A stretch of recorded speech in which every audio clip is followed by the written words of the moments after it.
लो बेटे, जो हमने पास पेपर का क्वेश्चन किया था उस वक़्त कल के लास्ट लेक्चर के अंदर शेयर, उस पास पेपर के क्वेश्चन को हम अभी सॉल्व कर रहे हैं इस वक्त। कोई क्वेश्चन, कोई बच्चे की आवाज़ आई थी मुझे अभी। ऑल राइट, वेल सो इस क्वेश्चन की खूबसूरती ये है कि इसने हमें जो कैश बुक दी हुई है वो है जून के महीने की,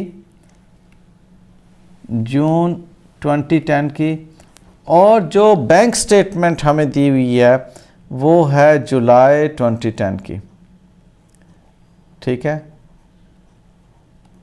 अब जब ऐसी सिचुएशन है तो एकदम से स्टूडेंट घूम जाता है कि मैं जून के मंथ की कैश बुक को जुलाई के महीने के साथ कैसे टैली करूंगा।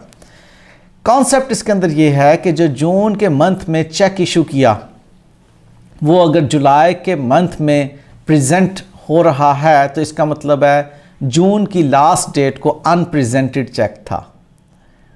इसी तरह से जून के मंथ में जो चेक कलेक्ट किया वो चेक अगर जुलाई में जाकर बैंक स्टेटमेंट के अंदर क्रेडिट हो रहा है तो इसका मतलब है कि 30 जून को वो अनकलेक्टेड चेक था।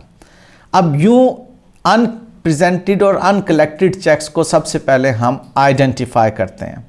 तो हम ये देखते हैं कि हमारे पास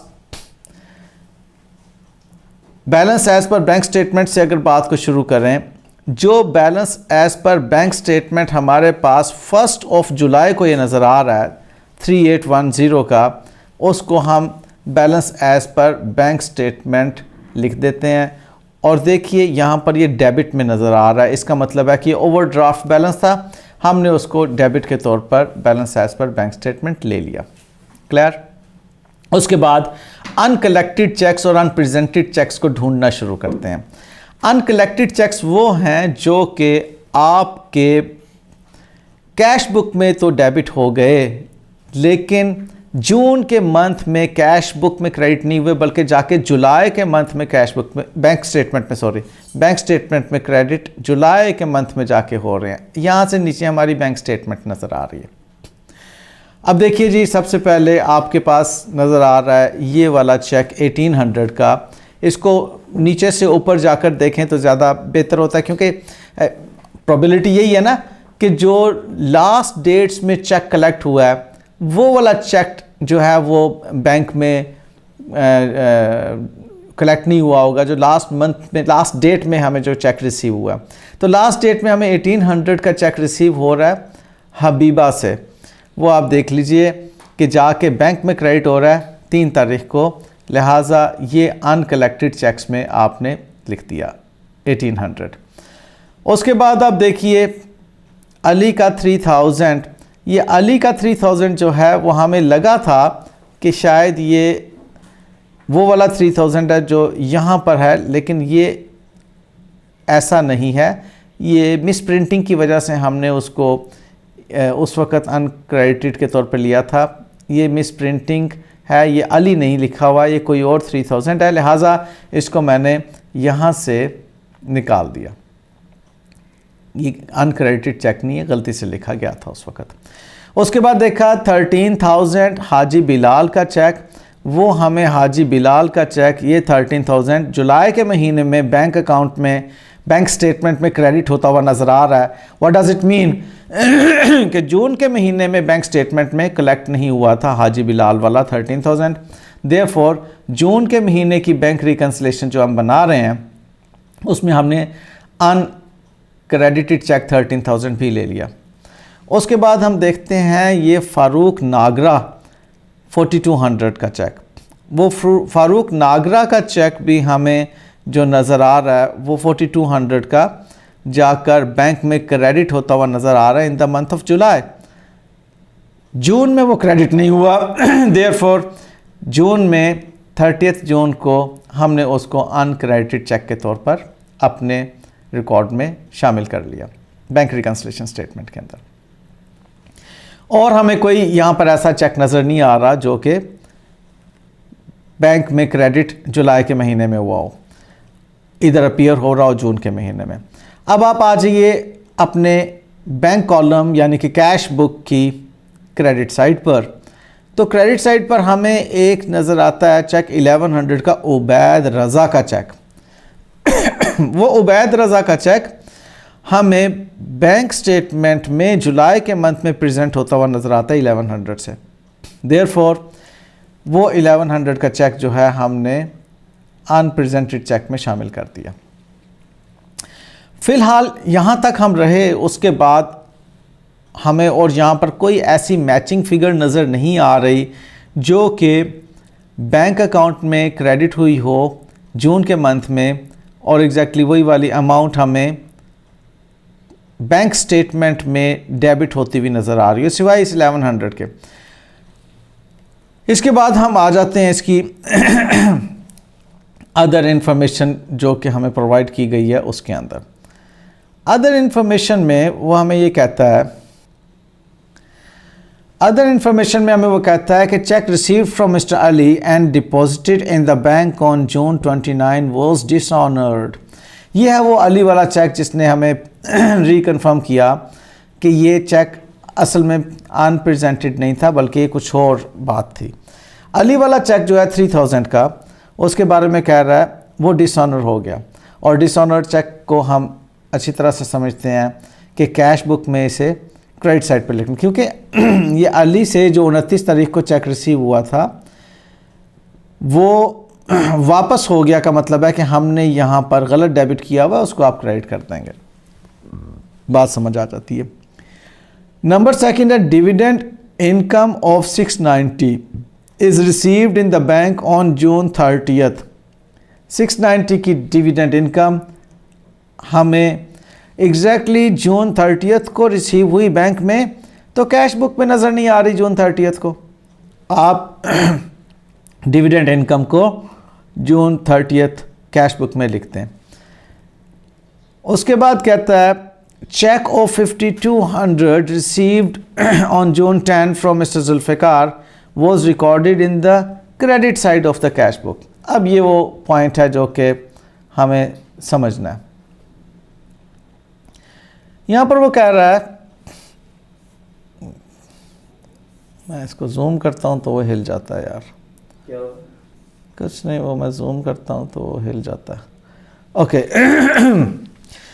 ये वो पॉइंट है। देखो वो कह रहा है कि 5200 का चेक हमने पे किया था जो गलती से 2500 लिखा गया। अब पहले तो इसको करेक्ट करेंगे। ये सर मेरे पास ये 5300 है। बेटे 5200 होना चाहिए, 5300। अच्छा को हाँ जूम करके वैसे नज़र आ रहा है, तो 5300 माइनस 2500। वैसे जो है ना ऐसा ये ट्रांसपोजिशन एरर होता है। ये इत्तफाक से मैंने पहले 5200 पढ़ा, अभी भी 5200 पढ़ा, जूम किया तो मुझे 5300 लग रहा है। ये जबकि 5200 ही होना चाहिए, इसको करेक्ट कर लें। आपने जो जी बोलें बेटे। सर ये ऊपर वाली एंट्री में मिस्टर जुल्फ़िकार वाली में 10 जून वाली में 5300 है और नीचे मिस्टर इजाज वाली में 5200 है, जो 2500 रिकॉर्ड हो गया। ऊपर वाली जो है वो है क्रेडिट साइड पे रिकॉर्ड हो गई। दोबारा बोलें, क्या बात कर रहे हैं आप? सर नंबर 3 एंट्री जो है ना मिस्टर जुल्फ़िकार वाली, वो है अ चेक ऑफ 5300 रिसीव्ड। अच्छा ये और चीज़ है। Okay okay okay. A cheque of ₹5300 received on June 10 from Zulfiqar was recorded on the, हाँ ये वाली ठीक है, ये तो 5300 ही है। सही कह रहे हैं, ये सही कह रहे हैं। वो मैं मिक्स कर रहा था उसको नीचे नंबर 4 के साथ। 5300 का वो ये हमने यहाँ पे ट्रीटमेंट किया हुआ है। वो कह रहा है कि 5300 का जो चेक रिसीव हुआ जुल्फ़िकार से 10th को, हम बात कर रहे हैं ये वाली असल में 5300 का जो चेक रिसीव हुआ जुल्फ़िकार से, वो हमने गलती से क्या कह रहा है was recorded on the credit side of the cash book, उसको हमने क्रेडिट साइड पे लिख दिया, हालांकि ये चेक रिसीव हुआ था। अब उसको आपने डेबिट साइड पर लिखना है, तो वो जो क्रेडिट साइड में लिखा उसको कैंसिल करने के लिए एक मरतबा आप उसको डेबिट करेंगे, वो आपका जो है इस क्रेडिट को कैंसिल करेगा। दूसरी मरतबा आप जब डेबिट करेंगे तो डेबिट में इम्पैक्ट देगा। देयरफॉर ये 10,600 से डेबिट में आना चाहिए इस 5,300 के इम्पैक्ट को ख़त्म करने के लिए क्रेडिट साइड पे। ओके, तो 10,600 से हमने ये वाला डेबिट कर दिया। ओके, ये बात क्लियर हो गई? Very well. उसके बाद नंबर 4 आता है a cheque issued in favour of mister Ijaz. अब ये इजाज़ वाले चेक की बात आती है, ये वाला इजाज़। ये चेक इशूड जो 5,200 का था had been entered in the cash book as 2,500। आपने उसको 2,500 से लिख दिया। अब आपने कितनी अमाउंट से लिखना था? 5,200 से।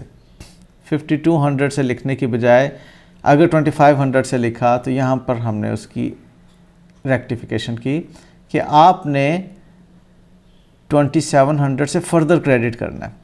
वो हमने 27, अब इस पॉइंट को बड़े गौर से समझना, जब हमने 2,700 से फर्दर क्रेडिट कर दिया, ये वाला क्रेडिट और ये 2,500 का क्रेडिट, ये दोनों मिलके 5,200 का डेबिट हो गया। अब ये 5,200 का डेबिट अगर हमें बैंक स्टेटमेंट में नज़र आ रहा है इजाज़ के नाम से 5,200, तो इसका मतलब है 30 जून तक ये 5,200 अनप्रेजेंटेड रहा। अब आप रेक्टिफिकेशन वाली बात को भूल जाए, क्योंकि रेक्टिफिकेशन तो हो गई। रेक्टिफिकेशन होने के बाद अब वो 5,200 से सपोज करें कि अपीयर हो रहा है कैश बुक की क्रेडिट साइड पर जून के मंथ में, और वही 5,200 आपको बैंक स्टेटमेंट की डेबिट साइड पर प्रेजेंट हो रहा है जुलाई के मंथ में।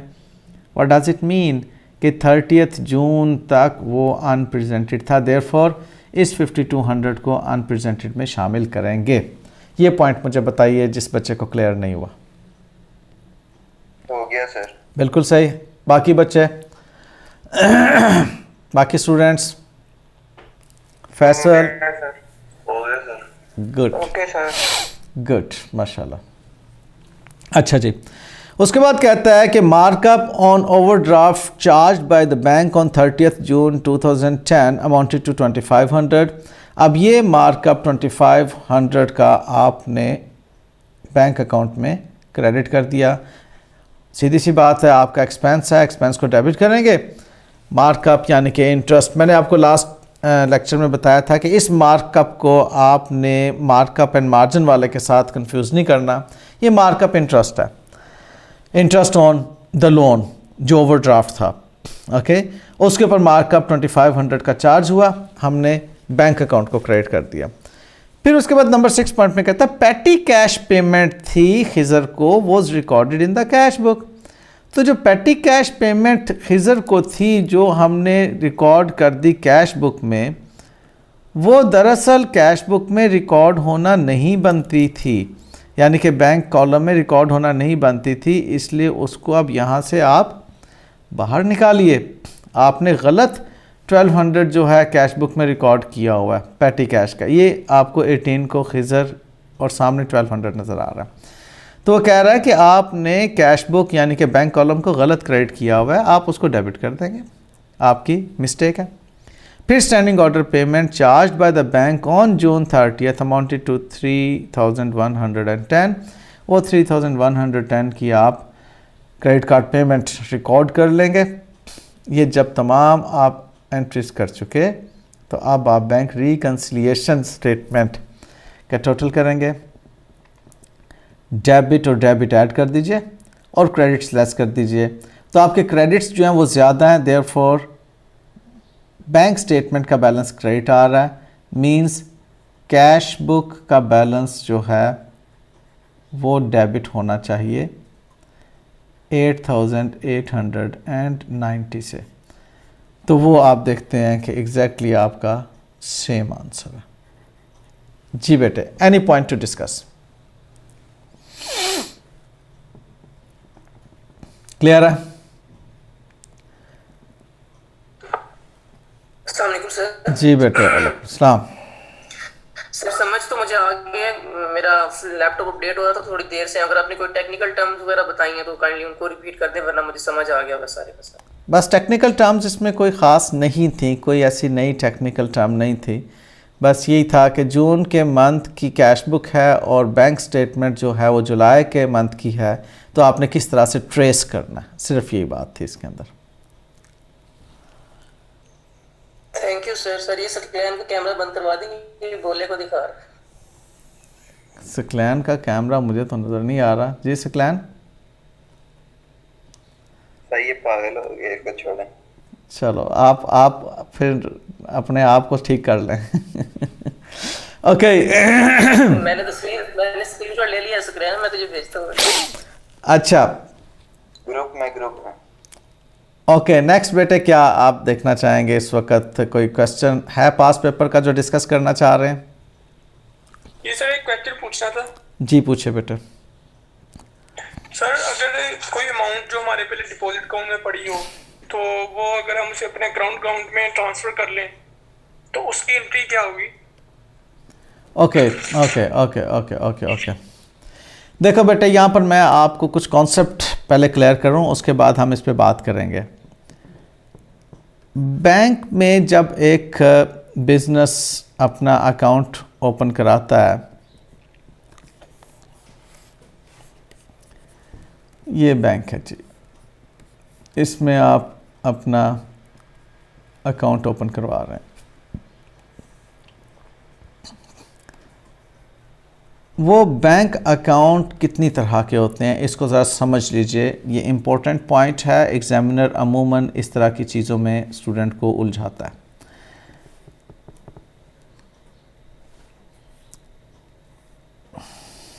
एक होता है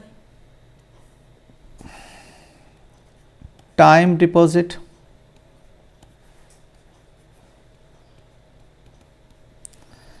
एक होता है डिमांड डिपॉजिट।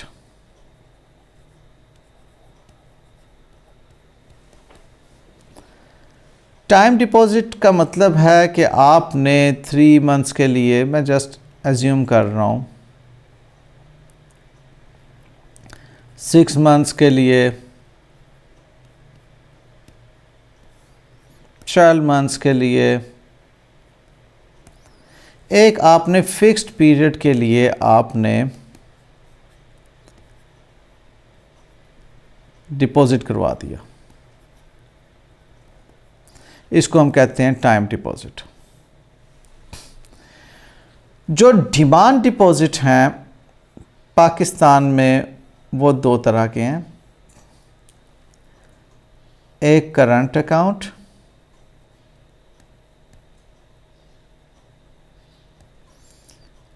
एक profit and loss sharing account.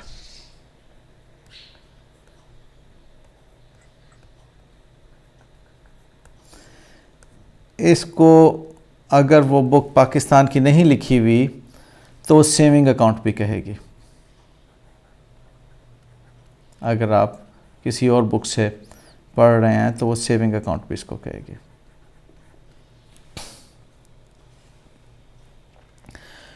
अच्छा,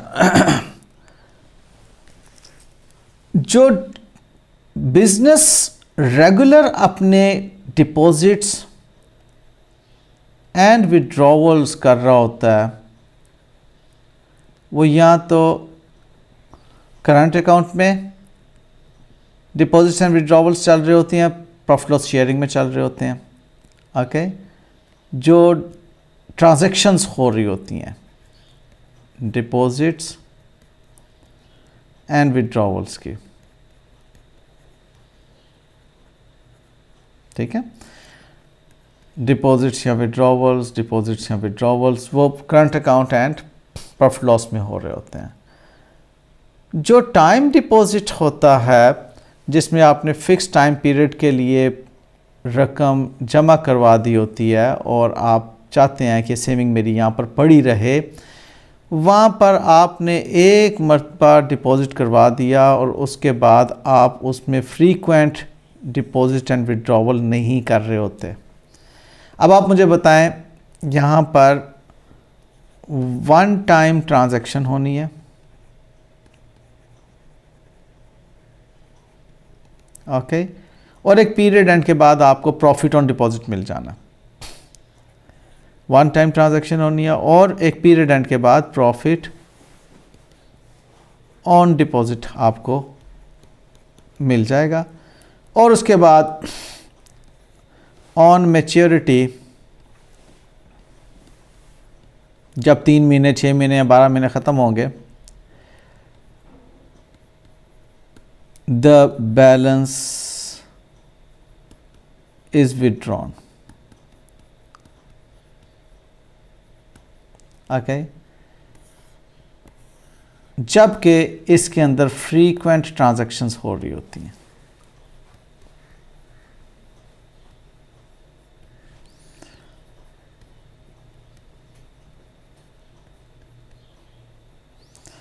सबसे पहले तो मुझे कोई बच्चा बताए, सपोजली साकिब आप बताओ, सबसे पहले तो साकिब आप मुझे बताओ कि इस कॉन्सेप्ट को समझने के बाद क्या लगता है बैंक रिकंसिलिएशन जो है वो टाइम डिपॉजिट अकाउंट्स की होती है या डिमांड डिपॉजिट अकाउंट्स की होती है?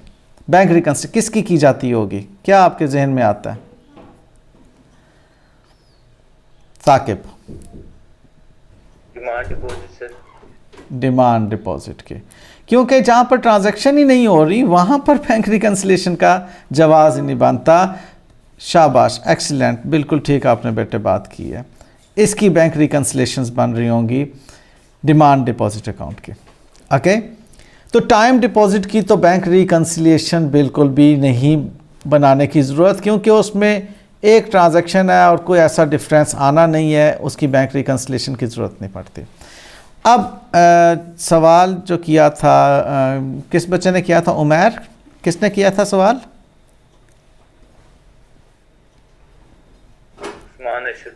उस्मान अरशद ने किया था। जी बेटे उस्मान, अब आपका सवाल ये था कि हमने टाइम डिपॉजिट में पैसे जमा करवाए हैं या टाइम डिपॉजिट से निकलवाए हैं? ज़रा रिपीट करना बेटे।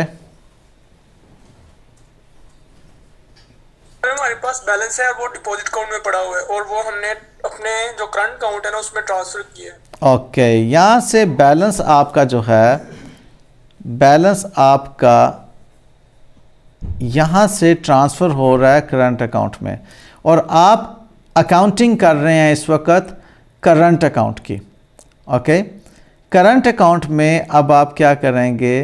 करंट अकाउंट में आपका बैंक अकाउंट डेबिट हो जाएगा, ठीक है, और वो जो आपका टाइम डिपॉजिट था, जो फिक्स डिपॉजिट आपका था, वो फिक्स डिपॉजिट अब मैच्योर हो गया ना। जैसे मैंने आपको कहा कि वो मैच्योरिटी पर आप उससे जो पैसे निकलवाते हैं, तो इन अ वे मैच्योरिटी पर जितना बैलेंस था वो आपने डिपॉजिट से निकाला और बैंक में जमा करवा दिया। तो इसकी वजह से आपका बैंक बैलेंस जो है वो बेटे इंक्रीज़ होगा, जिसकी आप रिकंसिलिएशन कर रहे हैं। कॉन्सेप्ट क्लियर बेटा? Sir clear sir. इससे रिलेटेड एक और क्वेश्चन है। बोलो बेटा। सर ऐसे ही हमने ट्रांसफर किया डिपॉजिट अकाउंट से बैलेंस करंट अकाउंट में और बैंक ने इसके रिवर्स ट्रांसफर कर दिया, तो इसकी बैंक रिकंसिलिएशन में हम कैसे एंट्री करेंगे? अच्छा, आपने बैंक को डेबिट किया, ठीक है, इन अ वे मैं समझने के लिए दोबारा पूछना चाह रहा हूँ, बैंक ने जो है आपके अकाउंट को क्रेडिट कर दिया कि क्रेडिट नहीं किया या डेबिट कर दिया? अब बताओ ज़रा, बैंक ने क्या किया? रिवर्स कर दिया।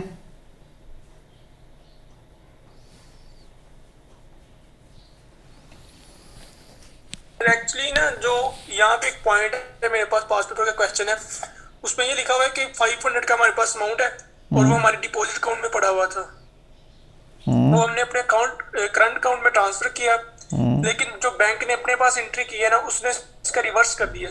इसका क्या मतलब है? हाँ, इसका मतलब ये है कि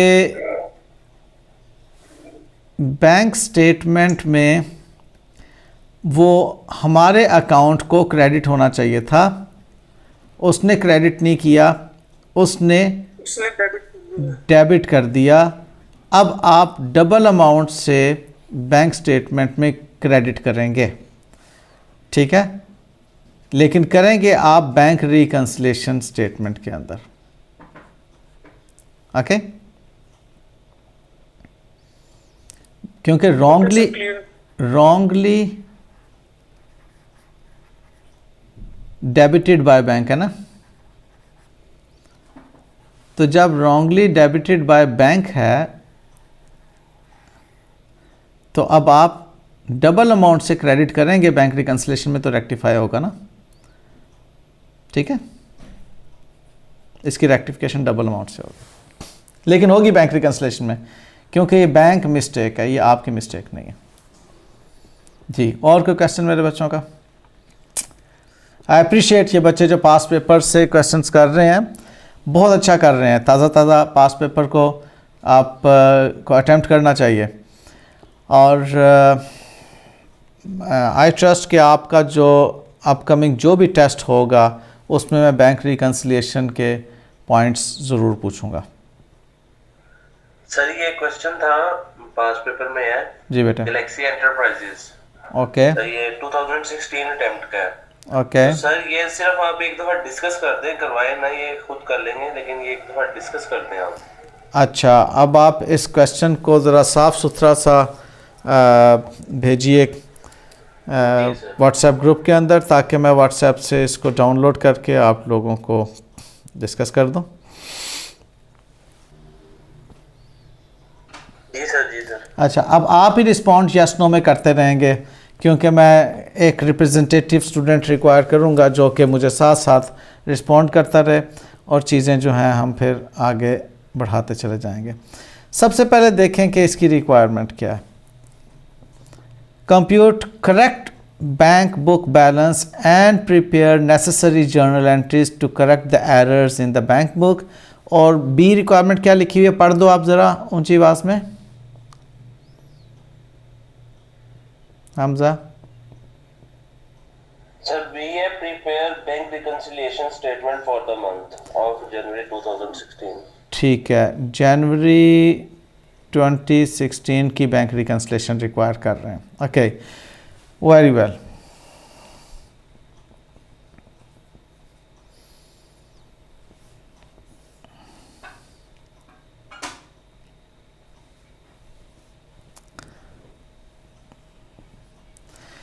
कह रहा है Galaxy enterprise maintains a bank account with Z Bank Limited. Following information pertains to the bank account for the month of January 2016 की हमें इंफॉर्मेशन दी हुई है।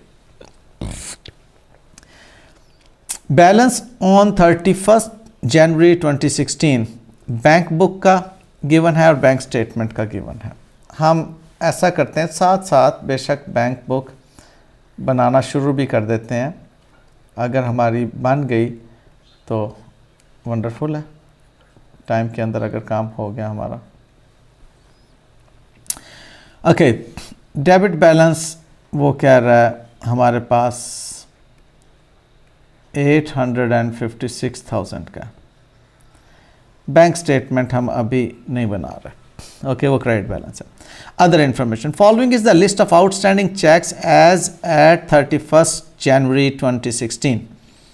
आउटस्टैंडिंग चेक्स, अब ये देखो ज़रा, ये जुलाई 2015 का चेक एकदम से मुझे खटक गया, क्योंकि हमें मालूम है कि 6 मंथ के बाद जो है चेक टाइम बार हो जाता है। ठीक है, तो आपकी जो बैंक रिकंसिलिएशन बनेगी वो 31 जनवरी 2016 को बनेगी। ओके, अब आप ख़ुद से देखिए, जो 14 जुलाई वाला चेक है वो 31 जनवरी 2016 तक 6 मंथ्स हो जाते हैं या नहीं, मुझे काउंट करके बताइए। तो ये चेक टाइम बार हो गया जी हमजा, इसको डिसन, ठीक है। अब ये अगर अनप्रेजेंटेड चेक है, आपने इसको इशू किया हुआ था, आपने ये चेक इशू कर रखा था अपनी बुक्स में, अब ये डिसऑनर हो गया, तो इसे आप लिखेंगे इशूड चेक डिसऑनर्ड।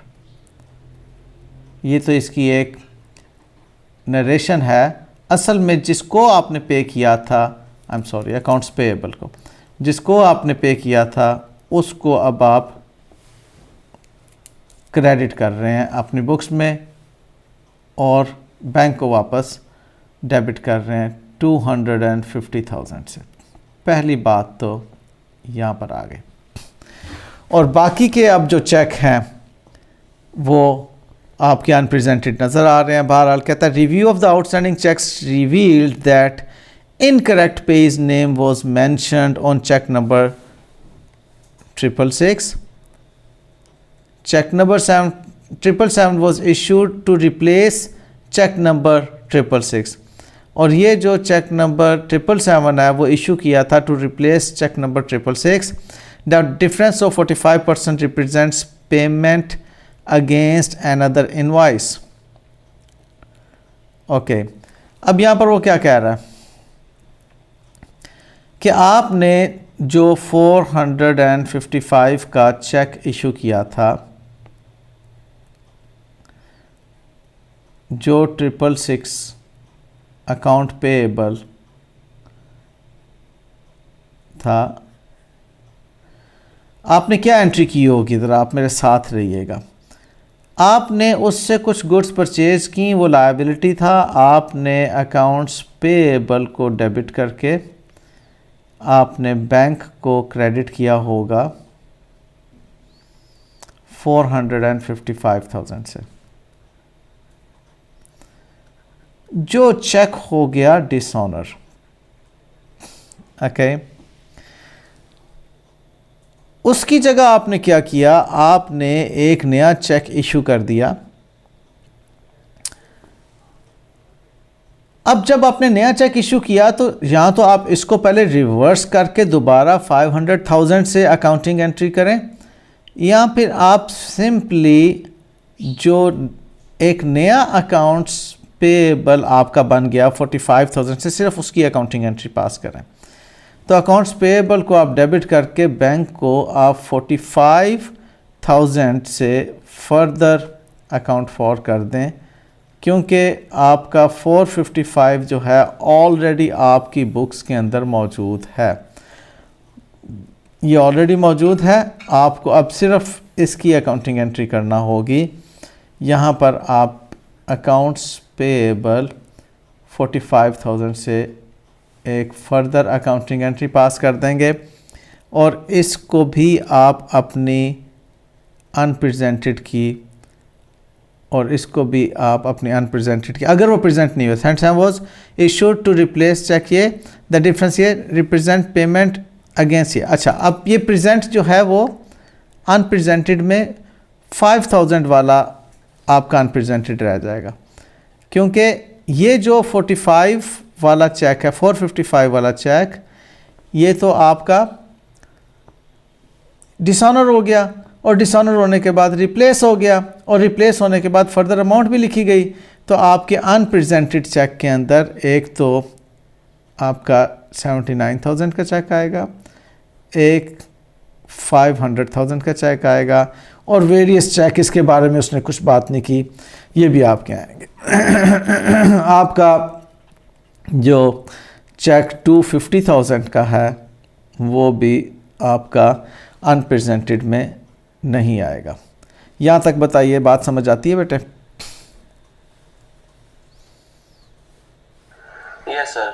और ये पॉइंट भी क्लियर हो गया। नंबर 2 भी, cheques outstanding for more than 6 months are not honoured by the bank. उसके बाद आगे चलते हैं। Details of uncleared cheques on 31 January 2016 are as follows.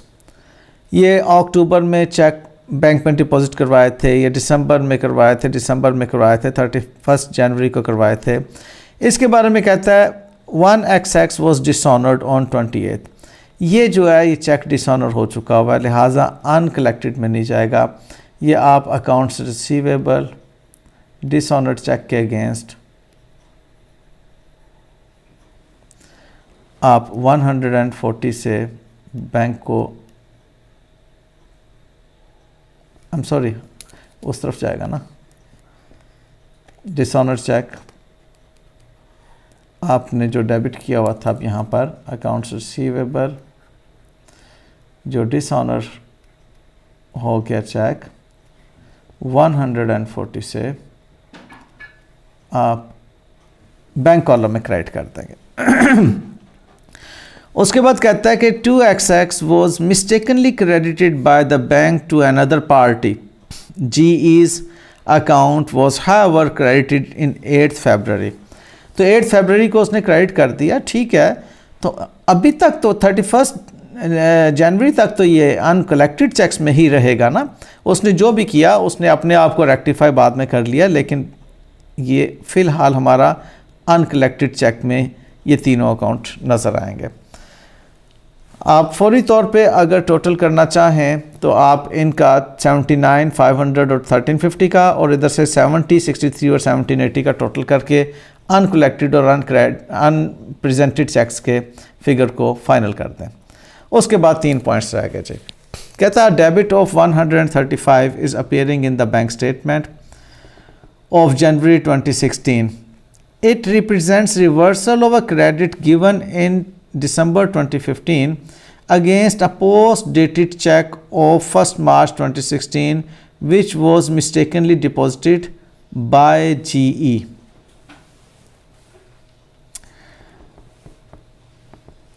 Debit आपकी बैंक स्टेटमेंट में नज़र आ रहा है जनवरी 2016 को। It represents reversal of a credit given in December 2016. उसने गलती से क्रेडिट किया था जी के अकाउंट को against a post dated cheque of 1 मार्च। ये 1 मार्च का एक चेक था जो कलेक्शन के लिए पोस्ट डेटेड, जो कि जीई ने गलती से डिपॉजिट करवा दिया हुआ था। ओके, अब देखो जीई ने गलती से डिपॉजिट करवाया। जीई की गलती क्या हुई?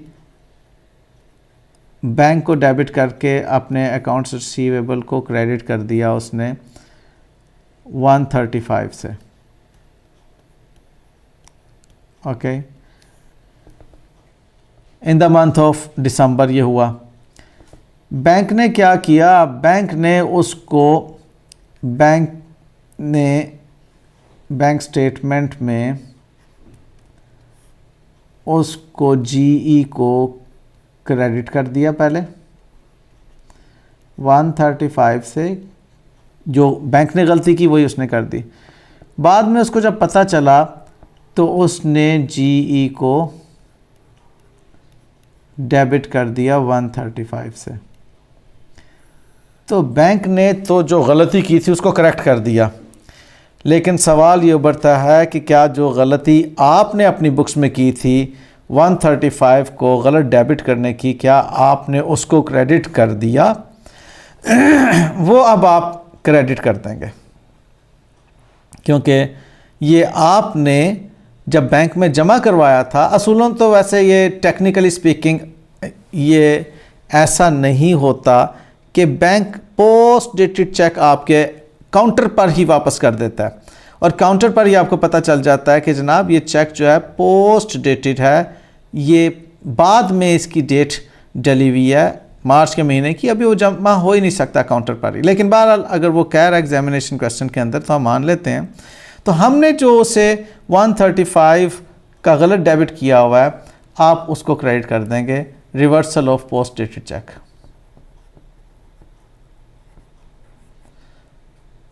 Reversal of PDC, post dated cheque को पीडीसी भी कहते हैं। 135 ये आप काम करेंगे। ये बात भी समझ आई बेटे? हमजा कोई रिस्पॉन्ड नहीं कर रहा यार। उसके बाद कहता है A reconciling item of 9,000 is appearing in the bank reconciliation statement from December 2015. पिछले महीने की बैंक रिकन्सिलेशन स्टेटमेंट में एक 9,000 की रिकन्साइलिंग आइटम नज़र आ रही थी। It represents the difference between a check of 54,000 received from a customer and recorded by GE as 45,000. The error could not be identified in December. Okay. हुआ क्या था, आपने 45 रिसीव किया था कस्टमर से, सॉरी 54,000 आपने रिसीव किया था कस्टमर से, okay, and recorded by GE as 45, उसने 45 के तौर पर रिकॉर्ड किया था अपने बैंक अकाउंट में, उसने बैंक अकाउंट को डेबिट किया था 45 से, तो वो जो डिफरेंस आ गया था वो रिकन्सिलेशन में ले गया था। अब आके पता चला, तो अब आप कैश बुक में बैंक अकाउंट को फर्दर 9,000 से डेबिट कर देंगे। जनवरी में पता चला a reconciling item of 9,000 is appearing in the bank reconciliation statement from December 15. It represents the difference between a check of 54,000 received from a customer and recorded by GE. Recorded by GE का मतलब है कि cash book में 45,000. The error could not be identified in December. December में error identify नहीं हुआ था, अब आके identify हुआ, तो अब आप अपनी कैश बुक को डेबिट कर दें 9,000 से।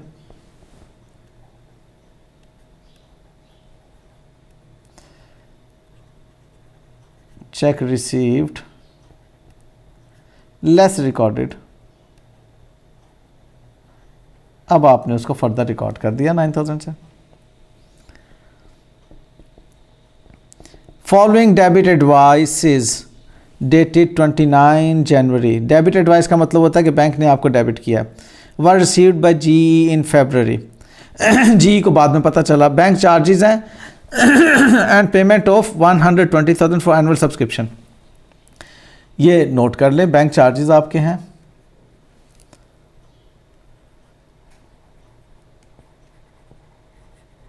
और सब्सक्रिप्शन पे की है, अमाउंट 8,500 की है बैंक चार्जेस की, और सब्सक्रिप्शन 120,000 की है। लो बेटे, यूं आपका कैश बुक जो है वो बैलेंस आ जाएगा, और अब आप इसकी बैंक रिकन्सिलेशन स्टेटमेंट भी बना सकते हैं। हमारे पास थोड़ा सा टाइम है, हो गया। अगर आप कहें तो बैंक रिकन्सिलेशन अभी बना लेते हैं, अगर आप खुद बना सकते हैं बैंक रिकन्सिलेशन इसकी, तो आई अप्रिशिएट। नहीं सर, खुद ट्राई करेंगे, खुद ट्राई कर लीजिएगा। एक्सीलेंट एक्सीलेंट जी मेरे बच्चे। और किसी बच्चे ने कोई सवाल पूछना हो?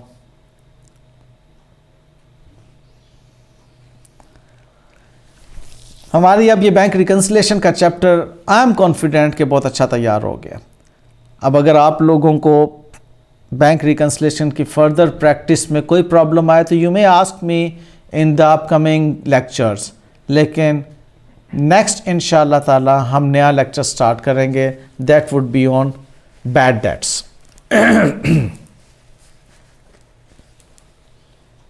अगर आप कहें तो कुछ 10-15 मिनट में मैं बैड डेट्स की बात कर लूँ अभी आपके साथ, अगर आपके कोई क्वेश्चंस नहीं हैं। जो मंडे से शुरू करना, मंडे से शुरू करना, अच्छा इंट्रोडक्शन दे दें सर बैड डेट्स। हाँ, मैं वही कह रहा हूँ, मैं मंडे से इंशाल्लाह स्क्रैच से शुरू करूँगा ज़रूर, लेकिन अभी मैं जस्ट थोड़ा सा आपके साथ खेलता हूँ। इजाज़त है? खेलने की तो इजाज़त है ना सर? हैं राना अब्दुल्ला, खेलने की तो इजाज़त है यार। वो जो इजाज़त आप खेलने की आपको अगर दें तो फिर वो खेल वाला आप कल ना आप हमें इजाज़त दें। देखो चलो ऐसा करो, मेरी बात सुनो, मैं ये सारी बातें जो है ना वो स्क्रैच से ज़रूर पढ़ाऊँगा, लेकिन थोड़ा सा खेल लेते हैं यार, क्या हुआ? मैं थोड़ा सा खेलना चाह रहा हूँ आपके साथ, ठीक है ना? देखो तो सही कितना मज़ा आएगा तुम्हें, बहुत मज़ा आएगा। जी मेरा क्वेश्चन है। जी बेटे, अच्छा क्वेश्चन करो, शाबाश शाबाश शाबाश जी, क्वेश्चन करो बेटे। तो यहाँ पे क्वेश्चन में आपने आउटस्टैंडिंग चेक्स को अनप्रेजेंटेड चेक्स कंसीडर किए। जी बेटे। तो ये बुक में अनक्लियर चेक्स में क्यों आ रहा है? कौन से चेक्स? सर यहाँ पे ये जो भी हमने क्वेश्चन सॉल्व किया, यहाँ पे जो फर्स्ट जहाँ पे इंफॉर्मेशन स्टार्ट हो रही है वहाँ पे लिखा हुआ है कि जो पहली इंफॉर्मेशन है वो लिस्ट ऑफ आउटस्टैंडिंग चेक्स है। जी हाँ, जी हाँ, जी हाँ। आपने बोला ये अनप्रेजेंटेड चेक्स हैं। हम्म, तो सर टेक्स्ट बुक में मैं देख रही हूँ तो आउटस्टैंडिंग चेक्स को अनक्लियर चेक्स कहा हुआ है। एक मिनट, आप सेम क्वेश्चन के हवाले से बात कर रही हैं या जनरल बात कर रही हैं? मैं जनरल बात हाँ, अब ठीक है, क्योंकि मैं परेशान हो गया था कि इस सवाल के बारे में आप ये कैसे कह सकती हैं। अच्छा मैं जनरल बात के बारे में कल आप लोगों के साथ एक बार डिस्कस की थी, मैं कल के लेक्चर में ज़रा वापस जाना चाहूँगा। अच्छा बेटे, मैं आउटस्टैंडिंग चेक के बारे में बता रहा हूँ। खदीजा, आपका सवाल था ना बेटे? यस सर, मेरा क्वेश्चन। बेटे आउटस्टैंडिंग एक जेनेरिक वर्ड है, ये याद रखना। आउटस्टैंडिंग जैसे आपने पढ़ा था एक्रूअल्स के अंदर, आप आउटस्टैंडिंग इनकम के तौर पर भी यूज़ करते हैं और आउटस्टैंडिंग एक्सपेंस के तौर पर भी यूज़ करते हैं। आउटस्टैंडिंग इनकम को आप इनकम रिसीवेबल कहते हैं, नॉट येट रिसीव्ड, और आउटस्टैंडिंग एक्सपेंस को आप एक्सपेंस नॉट येट पेड कहते हैं, एक्सपेंस पेएबल कहते हैं। इसी तरह से जो आउटस्टैंडिंग चेक है बेटे, वो भी एक जेनेरिक जनरल मीनिंग्स में आता है। अगर ये आउटस्टैंडिंग डिपॉजिट्स हैं तो ये अनकलेक्टेड चेक्स हैं। आपने सिनेरियो देखना होगा उसका। और अगर वो आउटस्टैंडिंग चेक्स इशू किए हुए हैं या आउटस्टैंडिंग पेड चेक्स हैं, चेक पे किए हैं, तो वो अनप्रेजेंटेड के तौर पर आएगा। ये बात बेटे आपको जज करना होती है कि आउटस्टैंडिंग वो लफ्ज़ किसके लिए यूज़ कर रहा है। अब यहाँ पर आउटस्टैंडिंग लॉजमेंट्स के लिए भी यूज़ करता है, आउटस्टैंडिंग सिर्फ पेमेंट्स भी लिख सकता है, ठीक है। तो वो आउटस्टैंडिंग लॉजमेंट्स या आउटस्टैंडिंग डिपॉजिट्स की बात अगर करेगा तो अनकलेक्टेड चेक्स होंगे। आउटस्टैंडिंग पेमेंट्स की बात कर रहा होगा तो वो अनप्रेजेंटेड चेक्स। नॉर्मली अगर कुछ ना कहा हो, आपको आउटस्टैंडिंग चेक सिर्फ कहा हो, तो आप नॉर्मली इसको, मैं यहाँ पर लफ्ज़ नॉर्मली लिखता हूँ, नॉर्मल अंडरस्टैंडिंग इसकी अनप्रेजेंटेड चेक की होती है, ठीक है। इसलिए आपने इस चीज़ को किसी घबराहट में नहीं लेना कि जी कहीं पर कुछ और, कहीं पर। आपने उसका सिनेरियो देखना, सिनेरियो क्या है, उस सिनेरियो के मुताबिक खुद ही आपको पता चल जाएगा कि आउटस्टैंडिंग ये लॉजमेंट्स की बात कर रहा है या आउटस्टैंडिंग पेमेंट्स की बात कर रहा है। अब बताओ बेटे, आपको फर्दर कोई कन्फ्यूजन है तो मुझे बताओ। मैं question number MCQs number 8 solve कर रही थी, तो मैं जैसे आपने बताया मैं वैसे ही करी थी, वहाँ पे कुछ मेंशन नहीं था, इस तरह से मैं आउटस्टैंडिंग चेक को अनप्रेजेंटेड ही कंसीडर कर रही थी। MCQ नंबर 8, जी। A business is in process of preparing its bank reconciliation statement. The balance of cash book did not agree with the balance in the bank statement. Following information is available. Balance as per cash book before comparing bank statement is debit. Outstanding checks, बेटे ये तो पक्का unrepresented है, पक्का unrepresented है। क्यों मैं कह रहा हूँ पक्का अनप्रेजेंटेड, क्योंकि आगे आउटस्टैंडिंग लॉजमेंट्स है ना बेटे।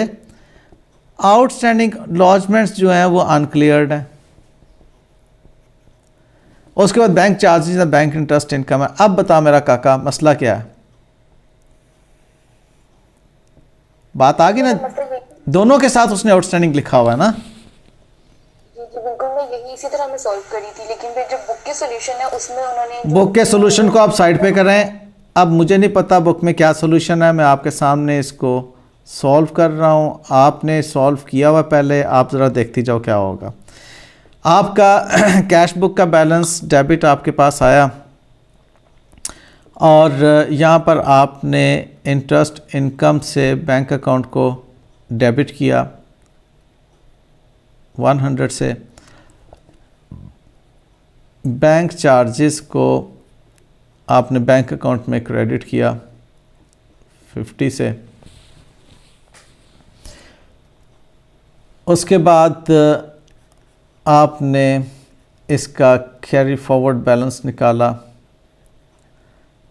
11,100 और कैरी फॉरवर्ड बैलेंस आपके पास आ गया 11,050। ओके, अब यहाँ पर आ रही है बैंक रिकन्सिलेशन स्टेटमेंट। अब ज़रा थोड़ा सा बेटे अपने आप को हाज़िर रखना, बिल्कुल हाज़िर, क्योंकि मैं इस वक्त जो काम करने जा रहा हूँ ना वो आप लोगों की हाज़िर दिमागी अगर नहीं होगी तो गड़बड़ हो जाएगी। इसलिए जो बच्चे सो रहे हैं जाग जाएं, जल्दी से जाग जाएं।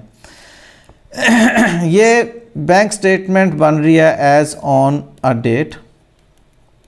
ये बहुत मज़े का क्वेश्चन है, इसमें जो मज़ेदार वाली बात है मैं अभी बताने लगा हूँ आपको। हम हमेशा शुरू करते हैं बात balance as per bank statement से, ठीक है। हमें नहीं पता कि वो डेबिट बैलेंस है कि क्रेडिट बैलेंस है। अनकलेक्टेड चेक्स हमें दिए हुए हैं इस क्वेश्चन में, वो है क्रेडिट 1200 और अनप्रेजेंटेड चेक्स। सब जाग रहे हैं क्योंकि अब जो काम मैं करने जा रहा हूँ वो आप लोगों को समझ आना चाहिए। वो है 1550 से। यहाँ पर बैलेंस आएगा बैंक स्टेटमेंट का, ठीक है। हमेशा ऐसे ही होता है ना, balance as per bank statement का बैलेंस यहाँ पर नीचे उतरेगा, जिसको हम लिखेंगे balance as per cash book.